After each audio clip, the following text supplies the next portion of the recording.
cloud. Welcome everyone. My name's Katie Gleboff. I'm a trainer with RPR. I'm going to be delivering your webinar for today. I'm going to keep the chat open for the duration of the webinar. I will turn my camera off in just a minute. That way I just give the audio and the share or the casting a little more strength when I use Zoom. I'm in the Tampa Bay area of Florida. I know you guys are probably all over the place. I think our demo property is going to be in the Texas area. So I know that is our demo. I did hit the record button. At the conclusion of this, we'll share it with your office, and then they'll be able to post it so you guys all have access to the playback. I really recommend that you just sit back, maybe just grab a little notebook and a pen and take some notes. It's a lot to try to follow along if you're trying to do that kind of hands-on presentation. I'm just going to turn my camera off, and we're going to do a little bit of background on what is RPR. So Realtors Property Resource is the nation's largest parcel-centric database for residential and commercial properties. We have the public or parcel information for all properties, and you guys have access to all of those properties in the US from coast to coast. And when I say public record or parcel info or off-market information, that just means we're looking at a property and we can see the images from the mapping. We can see the owner info, the tax info, the value info, the mortgage, title, all of that public record data. And then for your local MLS, we'll also have that layer of MLS information. So if it's currently active or if it's been listed previously, you'll have access to that information as well. We're built for real estate professionals. So the RPR platform, which is accessible on your desktop, regardless of the operating system you use, is behind your username and password. We also have a mobile app that's available that you can download through the Google Play or the App Store. That is also for agent use only, and that is behind a username and password as well. So no access to the public. And this is not something that you guys would pay additional fees for. So it's all included. Now, today, we're really going to jump into the RPR pricing tools. So we're going to talk a little bit about the AVM, or an automated valuation model, and the RVM, which is the Realtors valuation model in RPR. We're going to take a look at how you can use that RVM tool to refine the property's value. Not really a CMA, just a better reflection of what you feel the estimated value would be for the property. Then we're going to jump into our CMA, and that is when you pull up your subject property, you do a search for comparables, you're going to navigate through those comparables and make adjustments, and then you're going to set your pricing based off of that. And then we'll look at some pricing considerations, and then we're going to package that all together. When we look at RPR and we look at our pricing tools, we actually have multiple ways you can analyze the price for a property. In our mobile app, we do have a CMA tool, so you can, right from your mobile device, create a CMA. You can refine the RVM and you can create a comparative analysis. If you haven't used RPR Mobile, you can download this through the Google Play Store or the App Store for Apple devices. You get instant access to property information. You have searching tools. You have customizable reports. You can send or share these reports via text message, email, sharing through social media, and it's all a location-based service. But just to give you a really quick snapshot, when you're looking at a property in the mobile app, you will see the pricing tools where you can hit Create CMA. It's going to walk you through the process of from your subject property, running a search, identifying comparables, making adjustments, and then setting that price. So all of that is in the mobile app. And then, of course, the goal is to create a report. This can be a really short, simple CMA report with the subject property, the comparable properties, the price, and that's it. Or you can build it up to a really nice listing presentation type report. But we're going to jump into RPR and we are just going to take a look. Now, once I'm here, for those of you that this is the first RPR webinar that you have attended, I just want to point out that JLA Realty is a brokerage partner with RPR. And what I mean by that is when you go into the platform and you're using it to create a CMA and you want to create a report and share it with your client, this brand logo for JLA Realty that you see on the upper left-hand side is going to be the primary logo that appears on all of the reports that you create. So that brand recognition is going to be embedded throughout the platform and throughout the information that you create to send and share with your clients.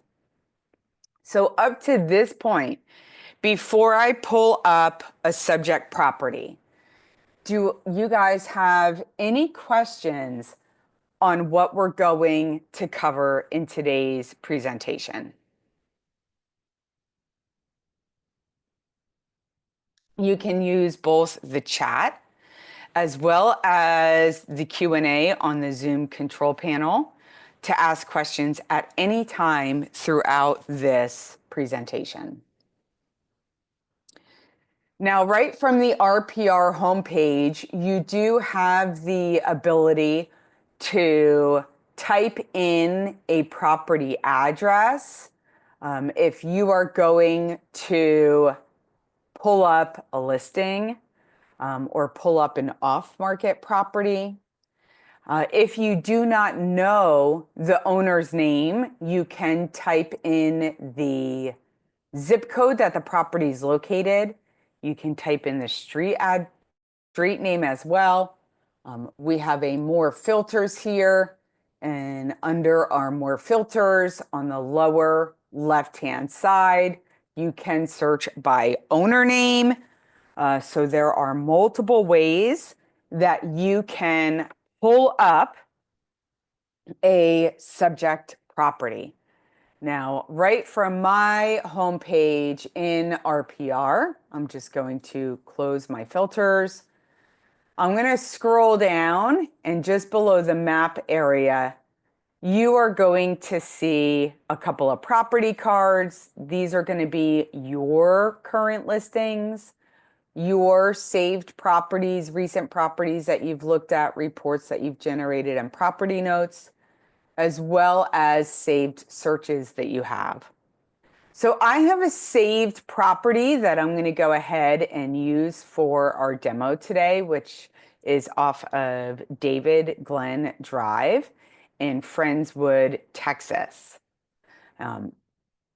You are able to save properties at any time, right? Just by pulling up a property in RPR. And then once you have that property pulled up, you have a little save here on the upper right-hand side. You can save it after the owner name if you want to. You can save it after the address. So I'm just going to come in here, and this is the tomatoes. So I'm going to come in and just type in the owner name and the property address, and then it's going to save it. Not only is it then accessible on the home page, but under my work, it's going to be under my saved properties. As we start to go through and use the pricing tools in RPR, we or you guys are going to be the only one that sees the changes that you've made to the property and to your client. So if there's a couple of agents researching the same property, you guys, of course, don't see the changes that other agents do in the platform. Now, once we have the property pulled up, we have just below the property information what I like to call the property menu bar.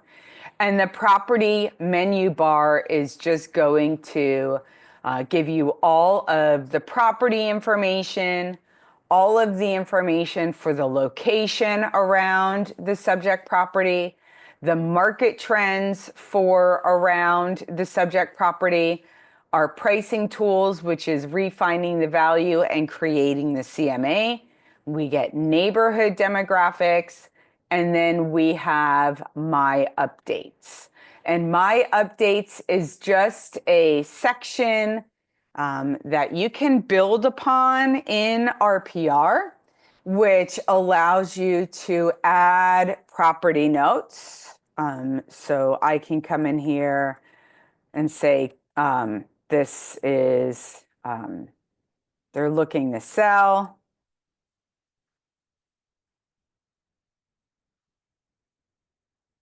They were referred to me by Lisa Turner. So I can come in here and say, you know, they're a family friend.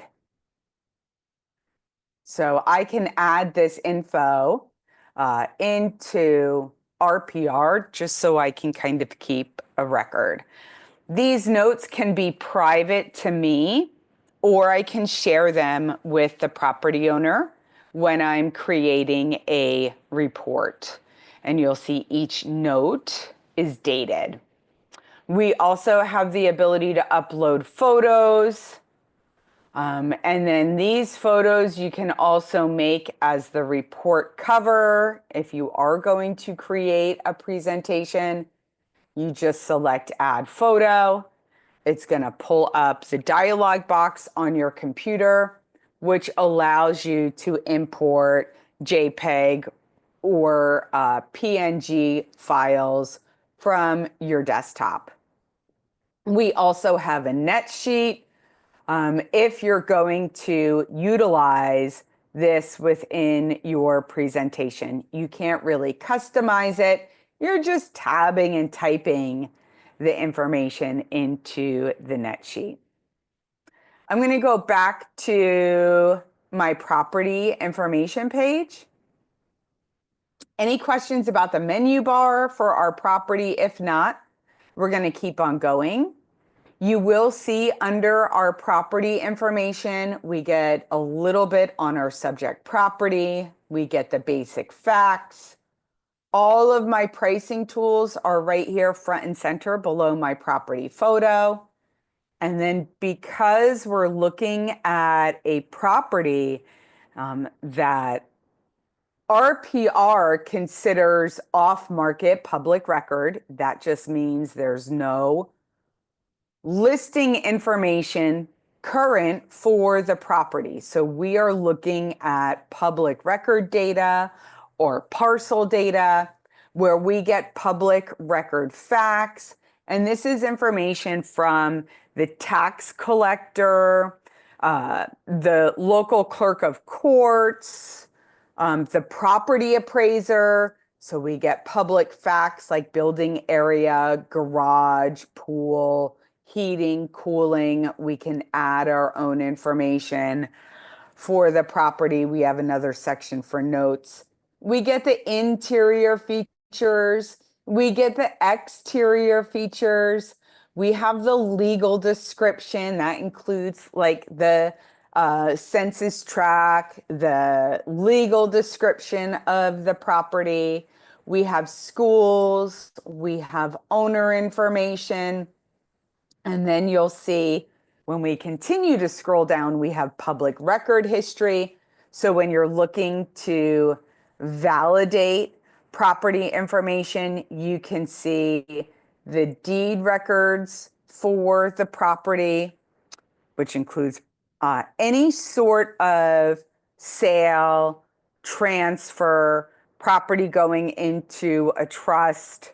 We have mortgage information on the property, and we have tax information on the property. If the property was in any sort of financial distress, you would also see that indicated here as well. And then we're going to get sales and financing and the estimated value over time. So this gives us all the property details that come in from public record, and you can add to it as well. Under the map location, we do have a map that's going to highlight our subject property. What I like about this, you will see some blue boxes, which is going to tell us about some sales data that occurred around our subject property. We can also see some properties that are currently listed. So what the competition is for our subject property is here as well. We have some map tools to the left-hand side. That's data layers. If you want to validate if the property is in a floodplain or not, you can overlay that flood zone. You can look at some heat maps for pending inventory and estimated values. Location details is going to show the flood zone. So you do have data layers, you have schools. And then along the top, I'm going to go from map location into the market trends. And the market trends is just going to go into the zip code that our subject property is located. It's going to look at the statistics for the same property style as our subject property. And we're going to get a snapshot of the market activity for February of 2025. Our statistics are updated on a monthly basis. It's always going to happen around the 5th of the month. So around April 5th, we will get the statistics for the month of March. But this gives us an idea of the inventory, the list to sold price, the days on market, how many active listings there are, how many properties are selling, what's the inventory like, are there a lot of distressed listings, what's the property value growth or depreciation over time. So I can kind of come in and see what's going on in the market to look at who really has the upper hand or the negotiation power in the transaction. We are still a little low with inventory, less than 3 months, right? We have for me, and I'm looking at this information, and you guys can share how you feel about these trends through the chat. But where I am sitting in Florida, your statistics look a little bit better than ours do in Florida. Our inventory is really starting to jump on the market now. And I don't really see that happening in your area. 98 list to sold price. I almost want to say that's low just because the last 2 years we've been at like 100% or more most of the time. But we can really, on a national scale level, a 97.9% list to sales price ratio is pretty good. And then we have our median sold price, which means 50% of the properties are selling below this and 50% of the properties are selling above. Now, if you want to include any of these stats in your report when you're creating it for your client, you have the ability to do so. And I have a question out there from Missy, and I want to comment on this because her question is, how do we see the trend just in a certain neighborhood? And I'm going to click on this interactive map, and it's going to pull up the geography for our market area. And on the upper right-hand side here, I can come in and drill this down, or I can look to see if I can drill this down to a smaller, neighborhood, and I'm going to zoom out. And I want to zoom in because I want to see where this property is located. So if I wanted to see, nope, I'm just looking at some of these drop downs. These drop downs are going to be intermediate neighborhoods, right? So this is how I can look at a smaller area.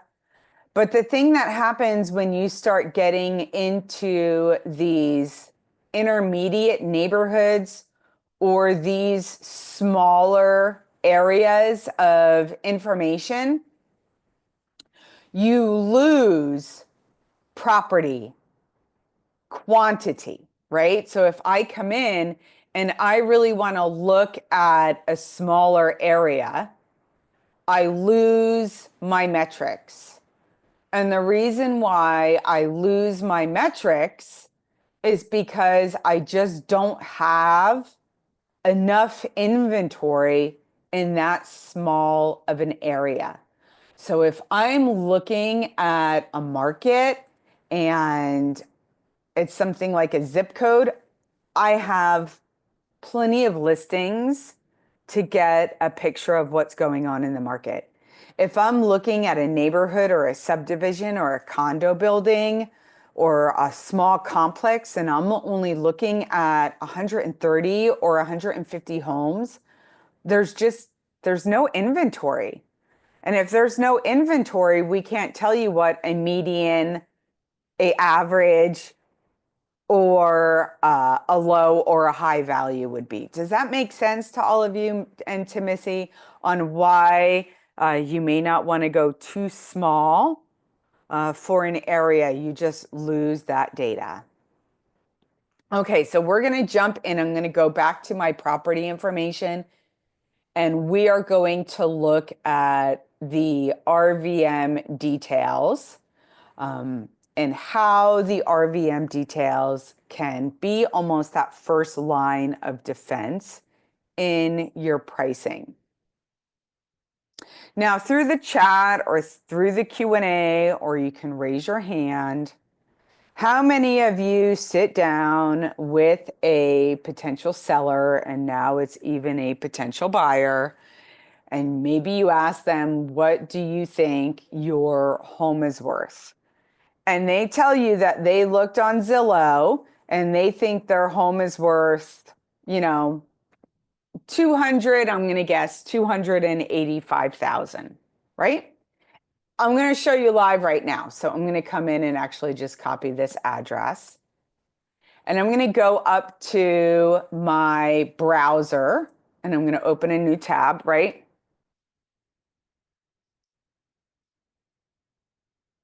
I'm going to do a Google search of what's my home worth, and I get all of these websites. I can pick any one of these. We'll go to Zillow. I can put in a property address, and it's going to come in and say, hey, this is the property address. We think it's worth $291,000. Okay. Let's see what Realtor.com has to say. So I'm going to go to Realtor.com. I'm going to plug in the same address. I'm going to write these down. That was 291 something for Zillow, right? Realtor.com has, oh, did they block this? Oh, okay, here it is. Realtor.com has 286. Remember, Realtor.com is a marketing site. It's no longer affiliated and hasn't been for a long time with RPR or NAR. And our platform here has a value of 271. I can go to any of those websites. Every single website is going to give me a different value for the property. All of these values, right, whether it's Zillow or Realtor.com or OfferPad, they all have different algorithms to determine the property's value, right? Now, when you look in RPR, we have an RVM value for this listing. And that just means in our algorithm for RPR only, we have enough public record data and MLS data to analyze the property and determine the value. And you'll see just below the estimated value, there is an RVM update date. And we're saying to determine our value, we're looking at any recorded sale that we can pull from the MLS or public record. And I don't think you guys disclose the sales data and public record. So this is just saying we're looking at any recorded sale up through March 9th. And it's March, what, 24th today? 24th or the 21st. I don't even know what day it is. It's March 24th. We update this almost every 2 weeks. So you should get an updated value pretty shortly. Then just below the RVM update date, there is a button that says View Details. Does everyone see on my screen the fields that I'm talking about? We have the estimated value, we have the RVM update date, and then we have a button just below that that says View Details. We all see that, right? Okay, so I'm gonna hit this button, and that's gonna open up a dialog box. And in that dialog box, we're going to get, again, what the estimated value is on the upper left-hand side. We're going to see what the range is for the property. We'll get to that in just a minute. And we get the confidence score. We're going to see a map of our subject property. And then we're going to see a sampling of properties that were pulled to determine the value. Remember, when you're looking on Zillow or Realtor.com or OfferPad or whatever it may be, these estimates of value, you don't pick and choose the property. The algorithm goes out there and it pulls properties automatically. You don't really have a say to how the system's algorithm determines this value. So we're going to see a sampling of properties. This blue property just means it's a more recent sale than these gray properties. And I can actually scroll down and see our subject property. And then I see a sampling of properties that were used to determine the value. Okay. So do I have any questions on clicking that view details, we get the map, we see our subject property, we see the sampling of properties that were used to determine the value. We can't pick and choose.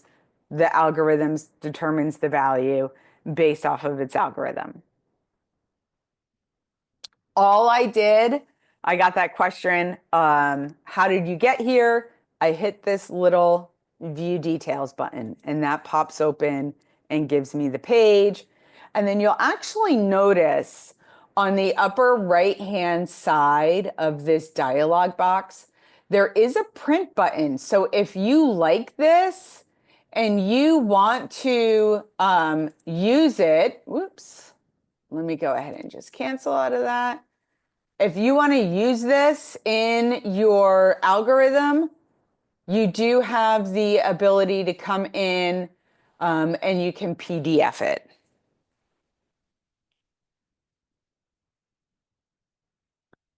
And that just allows me to come in and say, hey, I want to download this. And that way, if I want to include it or I want to share it or send it to my property owner, I have the ability to do that. So I'm just going to come in and save that.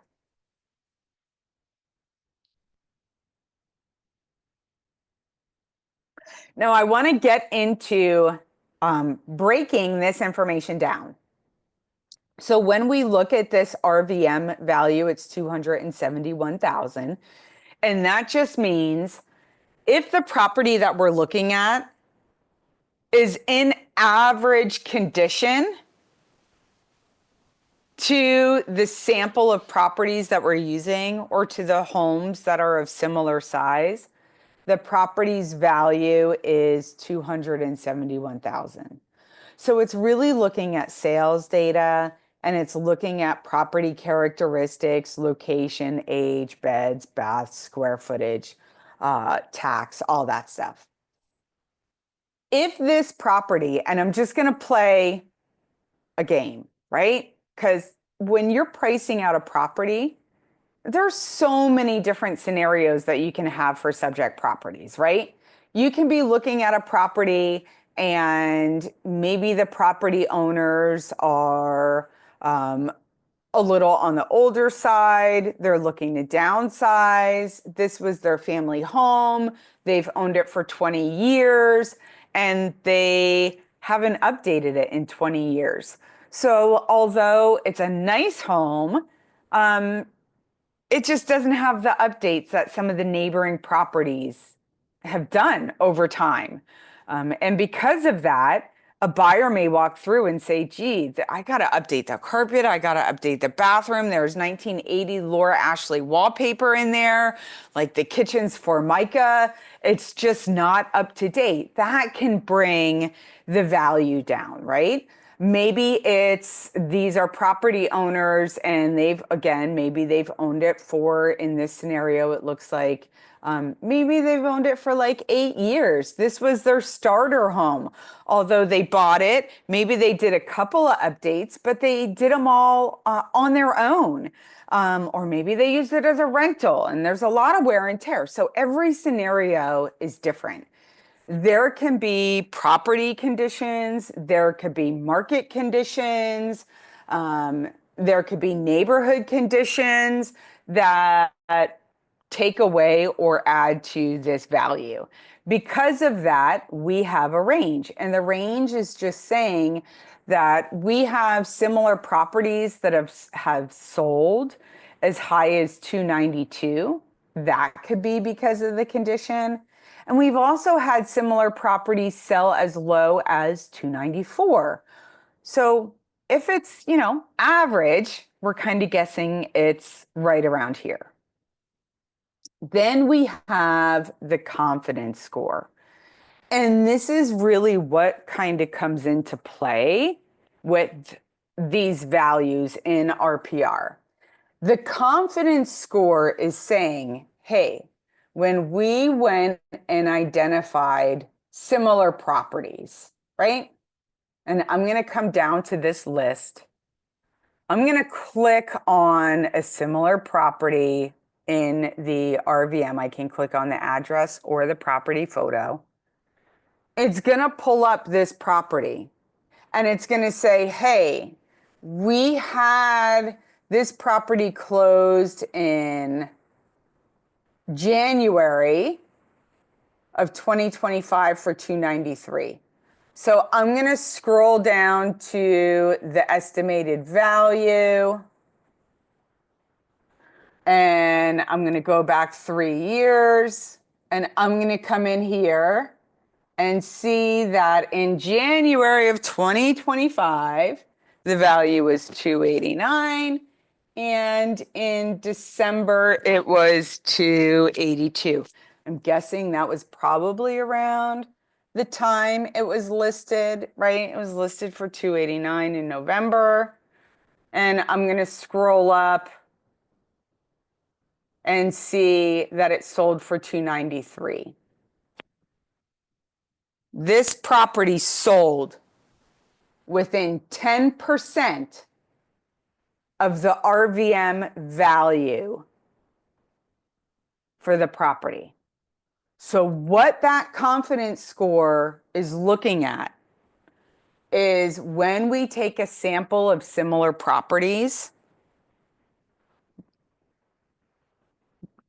what is the sold to RVM value of those properties, and what's happening 90% of the time. So if 90% of the time the sampling of the properties are selling within 10% of its RVM value, it's going to give you a 5-star confidence score. If 90% of the time they're selling at 15%, right? It's a little bit of a wider spring. It's a 4-star confidence score. If there's a 20% fluctuation, it's a 3-star confidence score, and that's when I start saying it's just not accurate. Okay, so it's kind of saying, hey, there's a 90% chance based off of sales data in your market that this property will sell within 10% of its RVM value. Does that make sense?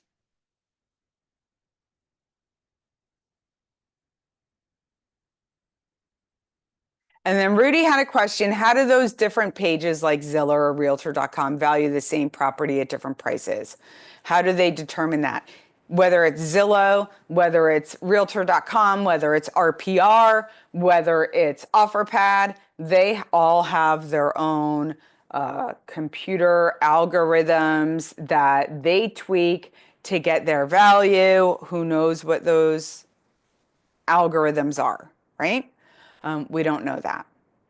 I also have a question. What if no houses are showing up next to that listing, but there is sold and active listings near the property?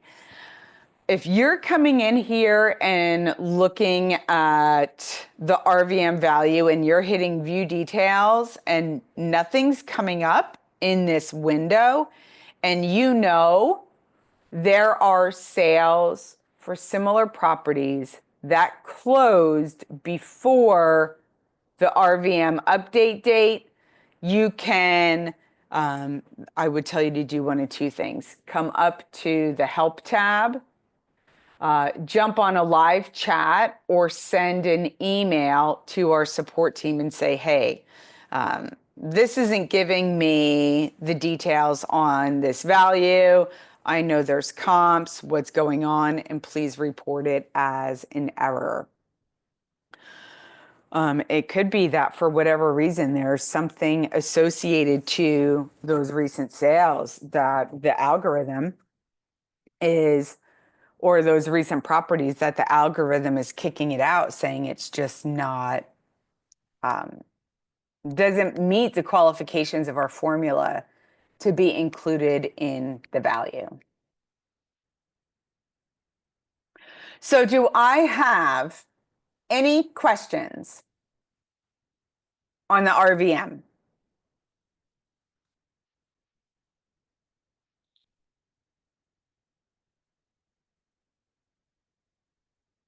All right, now we're going to come in and I'm going to go to the pricing tools on the property.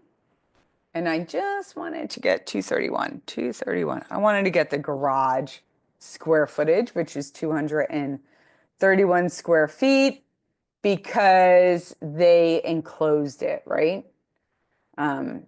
So what we have just below, oh, Tammy McKnight says, I have new built homes down the road and they are not showing up.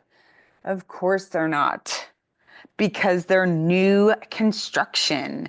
And when you have new construction, unless those new properties are being added into the MLS and reported as sales, we don't have the data until that property gets that tax ID number and goes through the course of public record data.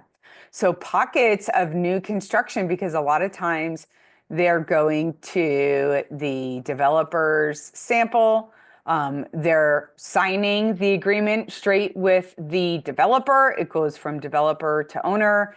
At some point through that transaction, the city assigns or the municipality signs the tax ID number, and it becomes a property or parcel in tax records. Okay. I have another question out there, AVM versus RVM. An AVM is looking at public record data only. And let me actually, since the question was asked, I will put the definitions on the screen for just a minute. In RPR, if we have really nice MLS sales data to determine the value, we show an RVM, which is MLS data and public record data. If we are looking at pockets of information where we don't have MLS sales data to determine the value, we show an AVM. And a lot of times when we show that AVM, which means we're only looking at public record data, the confidence scores are pretty low, and I usually just remove that information from the report. But those are the definitions for either an AVM in RPR or an RVM in RPR. I'm just going to go back, and just below our property image, and I want to move through this stuff a little quickly. And then we're going to wrap things up. So from here, you'll notice right below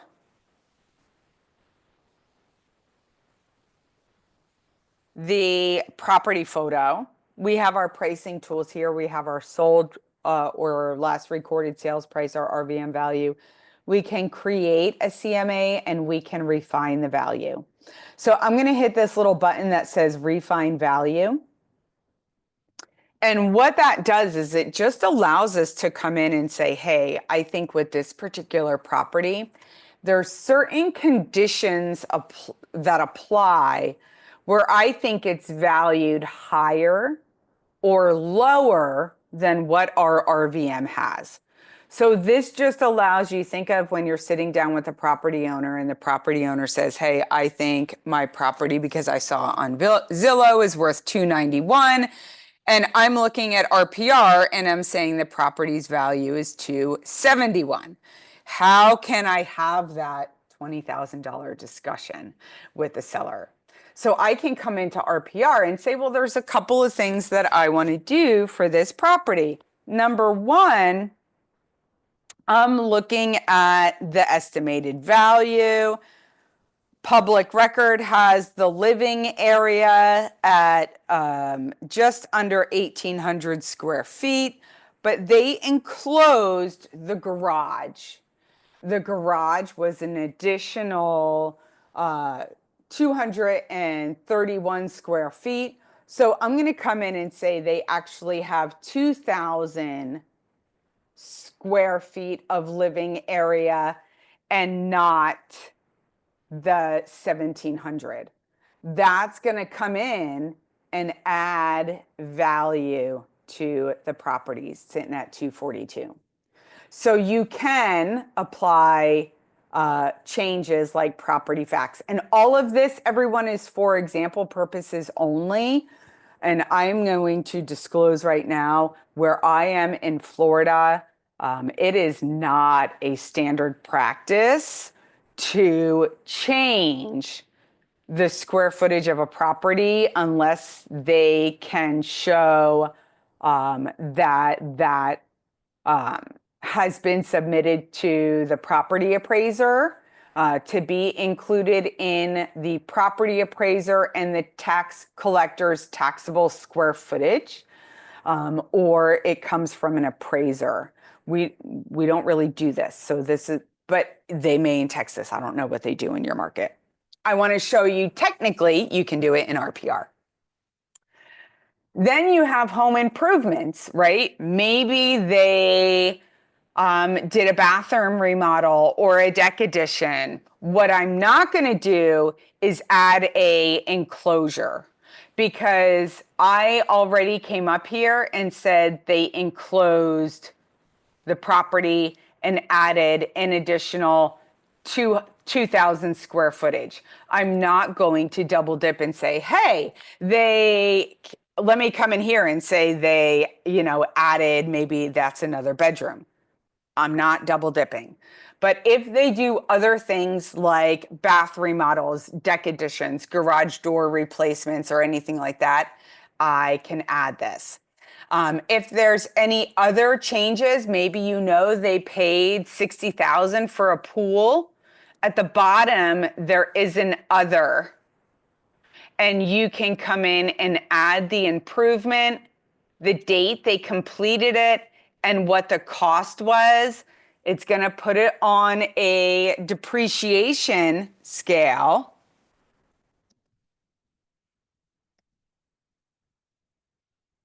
So I'm going to come in and say, hey, they added solar heating to the pool, and they did that back in 2002, and they paid, $7,000 to do that. I can add that improvement. Okay.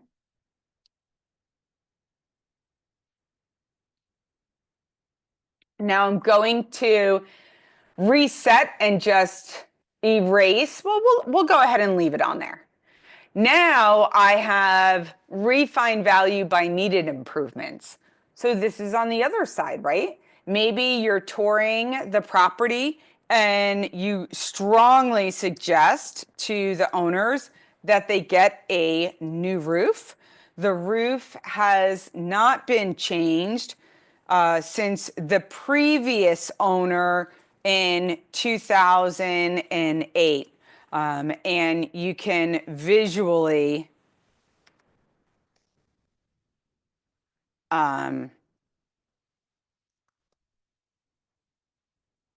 right? You can see that it needs to be replaced, and the cost of a roof estimate for the area is going to be, I have no idea what a roof costs, but I'm going to go ahead and add that to the needed improvements. And you'll just notice it's just tallying up what these are. And then we have the ability to refine the value by home and local market conditions, right? I'm going to say the local market's average. I looked at those market trends. We are at low inventory, but it is climbing. 97% list to sales price ratio. The home exterior is, okay. The home interior, I'm going to come in and say, man, it's not really as up to date as it could be. It's going to need a fresh coat of paint. It's really going to need the carpets to be cleaned, but it's livable, The lot size is the same as other properties. The view is the same as other properties. So I'm going to come in and say, oh, my refined value really puts this property closer to 303,000. Then I'm going to come in and say, but what's really going to tell us what the property's value is creating that comparative market analysis. So you can go to the property menu bar here at the top and click CMA, or you can click CMA right here under the pricing tools. Both will take you to the same place. Our subject property is going to follow us through the property or through the CMA report. Step number 1 is confirming those home facts. We added that living area, so it goes ahead and adds that living area square footage. If there's, I don't know if you guys have basements. We don't have them in Florida. We have the garage. I'm going to come in and say no. If there's anything else that you want to add for the property, you can add it towards the bottom, neighborhood information, gated community. If it has a deck or anything like that, you can add. I'm just going to confirm those facts and close. Then step number 2 is searching for comps. So I select find comps. And then it just pulls up our subject property here. Now I can add an owned property by address or MLS ID number, or I can just search an area for several properties. Now, first I want to set my criteria. So I have this kind of section over here to the right, to the left-hand side. You should be able to just take your mouse and hover into this area and then scroll this category kind of up and down. We're going to see it's looking at single family homes. And then let me know through the chat, guys. Do you pull in active properties into your CMA? Do you do pendings? Do you do solds? Really, every market's a little bit different. So we're going to pull in active, pending, and sold. It's up to you what you choose, right? This is just saying, hey, we're going to search these statuses. You can exclude distressed properties. I can search within the last 18 months, the last 12 months, the last 6, the last 3. I'm a big fan of the date range. So I can come in here and go back to whatever date range I want. Sometimes if the comps aren't there, you just got to go a little bit further back, or you got to look outside the neighborhood. You're going to get the beds and the baths. You do have a living area square footage, lot size if you want to do that, year built if you want to do that. And then we have a keyword. And that keyword is if your subject property has a unique feature and you want all of your comps to have that same unique feature. I really find this beneficial if it's something like, a lakefront house, an equestrian property, or something like that. But you can add the keyword and it's going to look through all of those MLS fields for matches. And then I'm just going to hit the search and you'll see those comps pull up just within my map view. But just on the upper right-hand side, or upper left side of my map, I have these tools that I can use. It's up to you. I'm usually good with the map view, but you can come in and draw a shape. You can do a box, a radius, or a polygon. So if you're in a really dense area and you want comps just within that half mile, I can come in and pull in comps just from the half mile. So you can draw a shape box, radius, or polygon. Polygon sometimes is good if you want to just outline the golf course or the neighborhood. And we do have geographies if you want to pull comps from the same attendance school zone. So we do have some options that are there for you. You can look at comps within your list view, and you can select it to be pulled in. You can view more details. So you can come in and do that. But I like to scroll into the list view for the properties. And within the list view, you can sort by address, proximity, days on market, sold date, square footage, beds, baths. And guys, I'm just really pulling these like just for example purposes only. It's up to you really how you want to do it. Oh, I'm going to pull that one in. When you look at your comparable properties, you do have the ability to click on the address if you want to view it. You can pull in key details if you choose to. You'll see the comps that you've pulled in from your comps list here. If you pulled one in and you want to remove it, you can just hit remove from comps and it takes it out. So you do have the ability to come in. I'm going to look and see if there's a pended property that's kind of similar to my subject property. A lot of these pended look a little smaller than my subject property, but I'm going to go ahead.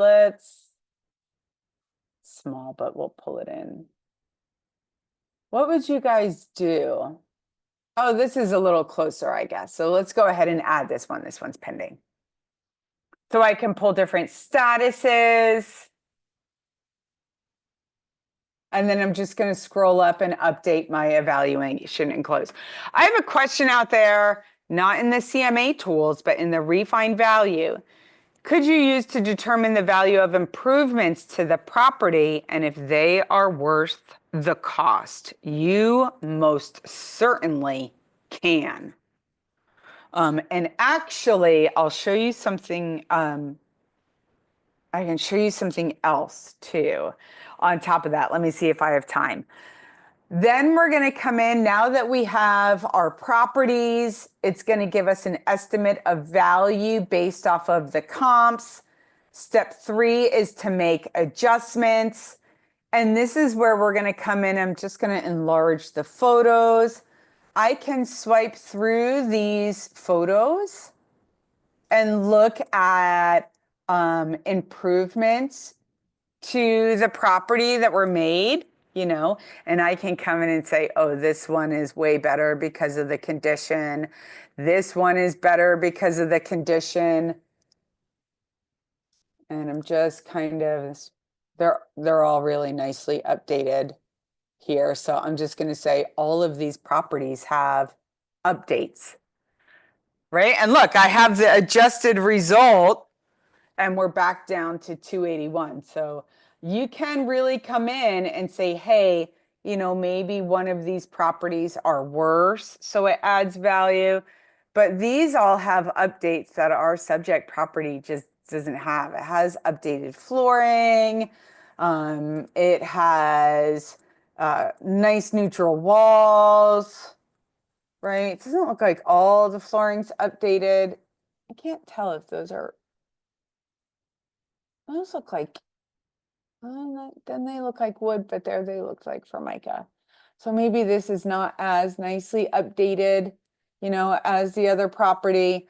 You can kind of come in and play with these if they're better or worse based off of the condition of the home. Okay, so to make adjustments, you're just using this sliding scale to say, hey, not looking at square footage, right? Does it have the update? Are these updated better than our subject property? Is it nice or lot better than our subject property? Does it have an extra bedroom? Does it have an extra bath? And you're doing positives and negatives, right?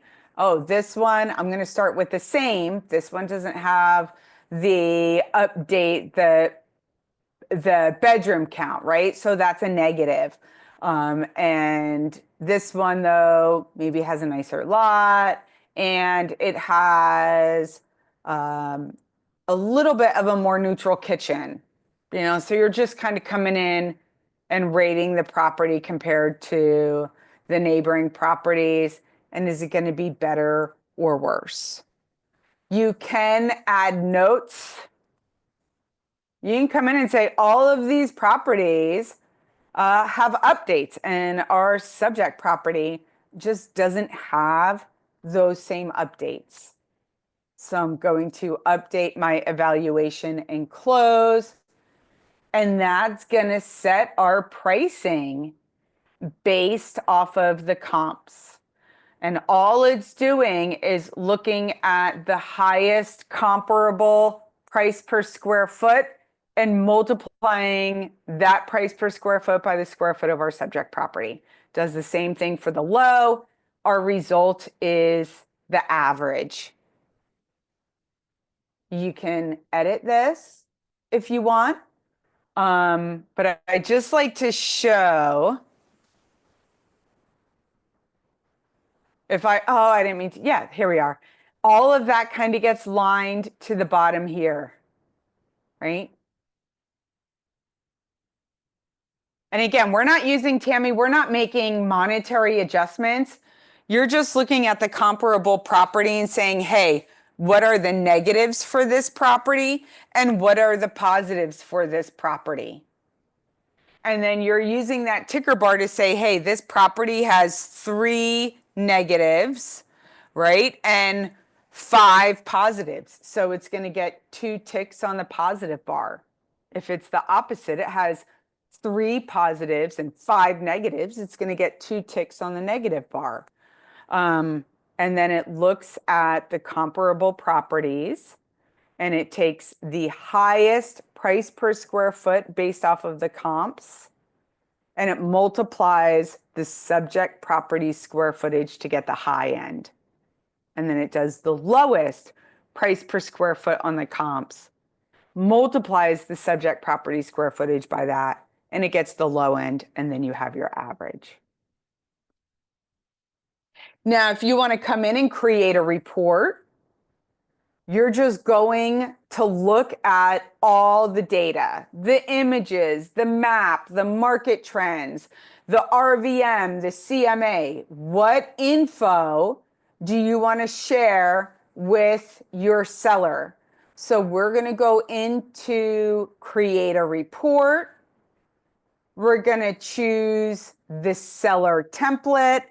And this is a CMA for the tomatoes, right? So I'm going to go ahead and hit continue. And now it's going to pull up a pre-generated report where I come in and say, all right, this is going to be our cover page. If you need to edit this and add your photo, then I have an about me page, right? I uploaded the flood map. If I want to delete any of this, I can delete it. So I can come in and I can put these pages in the order that I want. I can pick and choose what information is going to appear in my report. If I want to hide the AVM or the RVM details, I can do that. I can just uncheck that box. I can pick and choose what property information I want to add. I want to include the estimated value. If I want to include maps, if I want to include market trends, right? I can come in and pick what I want to share with my client. Do I want to share nearby inventory?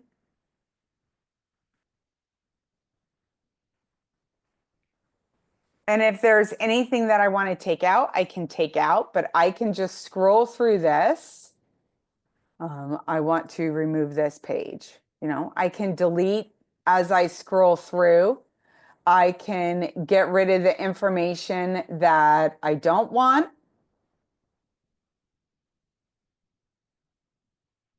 I get my CMA with my side-by-side, my full property detail. So you can come in and choose what you want for your report. And then again, you just scroll up and down and customize it the way you want. Once you have it customized the way you want and you're ready to share that information with the property owner, you have a share icon here. You can create a link. You can send it to their email. I created a link. I'm just going to post it. It's just going to build the report. And then once your client gets it, they can look at it.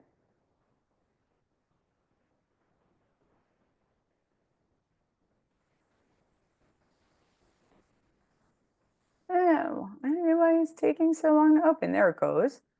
But you just get your custom report the way you want, right?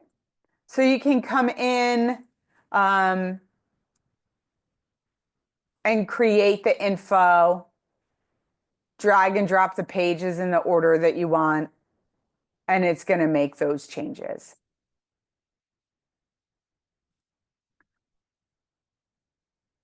And that's our CMA and our pricing tools. I'm at the top of the, whoa, I went over. Sorry, guys. Why didn't you warn me? We were supposed to end 10 minutes ago. I apologize. Gotta get going. Let me know, do I have any questions? Guys, if this is not popping up correctly for you, reach out to our support desk. When you're ready to create your report, you're going to go to create report at the top of the page. So if I'm at my CMA page, I'm just going to come to create report at the top, and you're going to pick this seller template.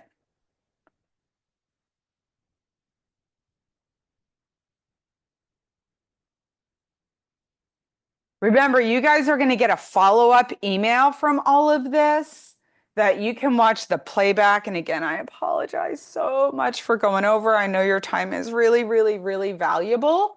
But here is, again, the help if you have any questions for our support desk. And you can also visit our Learn tab to get tips and tools on this information as well. You're going to get a copy of this. We recorded it, so it's going to go back to your brokerage. Other than that, do I have any questions, guys? All right. I hope you enjoyed the presentation. Again, I hope you enjoyed it. I hope you learned something. I believe we still have future webinars scheduled for JLA. So feel free to come back and learn even more. And have a great week, everyone. Thank you. Bye-bye.